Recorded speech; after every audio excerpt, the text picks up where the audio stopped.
देखिए, ये कविता है जागो जीवन के प्रभात। इसको कविवर जयशंकर प्रसाद जी ने लिखा है। ये एक जागरण गीत है। कैसा गीत है? जागरण गीत है। इसमें उन्होंने समाज को, अपने जीवन को जगाने की प्रेरणा दी है। बता दिया है कि दुख के क्षण बीत गए और नई सुबह आ गई है। अब हमें जाग जाना चाहिए और दुख से बाहर आ जाना चाहिए।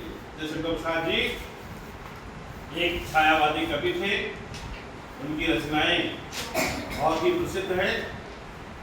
उनकी रचनाएं अगर आपको मिले, कामायनी, आंसू, ये सब पढ़िएगा। आप लोग लाइब्रेरी से ले लीजिएगा, पढ़िएगा। आते हैं, आपकी कविता है जागो जीवन के प्रभात। बोलिए जरा।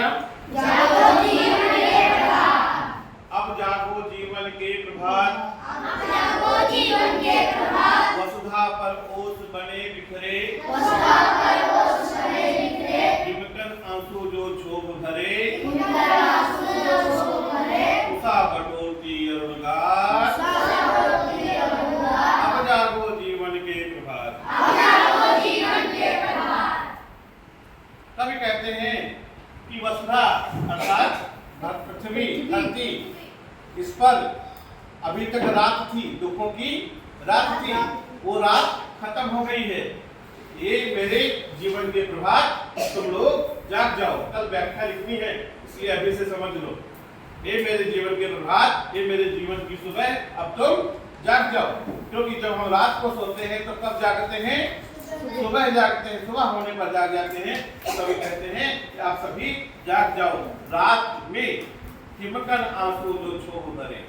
रात को किसका प्रतीक माना गया है? दुख का प्रतीक माना गया है। और जब हमारे हृदय में दुख होता है तो हमारी आंखों में आंसू आ ही जाते हैं।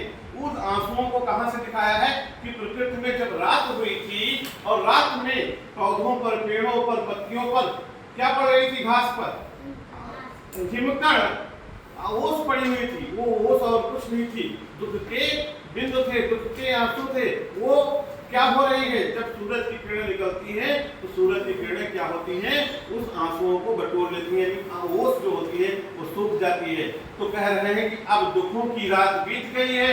उसमें निकलने वाले आंसू जो ओस बनकर पृथ्वी पर फैले हुए थे, उनको नए सुबह ने, नई प्रकाश ने अपने में समेट लिया है। इसलिए आप अपने जीवन के प्रभात को नया चालू करिए, इसको जगा दीजिए, अपने जीवन को जगा दीजिए, दुख से बाहर आ जाइए। ठीक है? फिर आगे क्या है? आप लोग ना बोलिएगा। तम नयनों की ताराएं सब मुंद रही किरण दल में हैं। अब रात में जब आप आसमान की ओर देखते हैं तो आपको क्या दिखाई देते हैं? तारे दिखाई देते हैं। लेकिन जब सुबह होती है तो वो तारे क्या होते हैं? हाँ, मुंद जाते हैं, गायब हो जाते हैं, तारे दिखना बंद हो जाते हैं। तो जब किरणों का समूह, किरण दल, दल माने समूह, दल माने समूह, सूरज की जो किरणें निकल कर आती है उनका जो समूह होता है, उसमें वो तारे कहीं न कहीं छिप जाते हैं। जो अंधकार में तारे ज्यादा दिख रहे थे, वो तारे अब कहीं न कहीं गायब हो जाते हैं। और आप महसूस करें, आप अनुभव करें कि आपको सुबह की समय जो शरीर पर हवा लगती है, मंदाकिनी पर्वत से आने वाली हवा, सुंदर सुगंधित हवा, वो आपको, आपके शरीर को स्पर्श कर रही होती है, जो बहुत ही सुख देने वाली होती है। इसलिए अपने हृदय में ये विचार कर लो कि दुख की रात बीत गई है। अब दुख की जो घड़ी थी, सारी घड़ियां बीत गई हैं। तारे जो रात में निकले थे वो सब बंद हो गए हैं, वो सब किरण दल में समाहित हो गए हैं। और अब क्या हुआ है कि नया मलय वात चलने लगा है। वात माने हवा, मंदाकिनी पर्वत से आने वाली हवा चलने लगी है और नई सुबह हो गई है। आखिरी इसका जो पद्यांश है, रजनी की लाज समेटो तो, कलरव से उठकर भेटो तो, पूर्वांचल में चल रही बात, अब जागो जीवन के प्रभात। ठीक है? रात की लाज, रात का जो अंधकार था वो समाप्त हो रहा है, तो रात का अंधकार समाप्त हो गया है।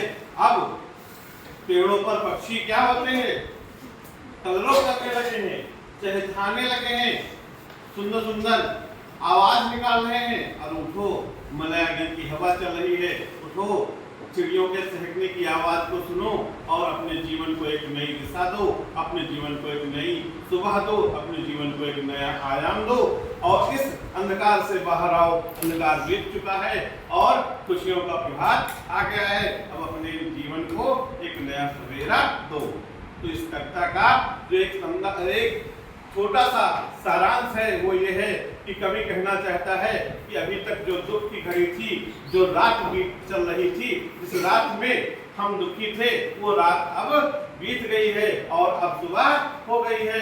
किरणें धरती पर आ गई है। दुख के जो आंसू थे ओस के रूप में बिखरे पड़े थे, उनको इन किरणों ने, उनको यहाँ की उषा ने बटोर लिया है और अब मलयागन पर्वत से आने वाली सुंदर हवा बह रही है। पेड़ों पर पक्षियों के चहचहाने की सुंदर सुंदर आवाजें सुनाई दे रही हैं और अब पूर्व दिशा में ये बात चल रही है कि अब कोई दुख नहीं रह गया है। इसलिए अब अपने जीवन के प्रभात को जागने के लिए बोलिए, अब आप जाग जाइए और अपने कर्मों में तत्पर हो जाइए और एक सुंदर सुखद प्रभात का स्वागत कीजिए। ठीक है।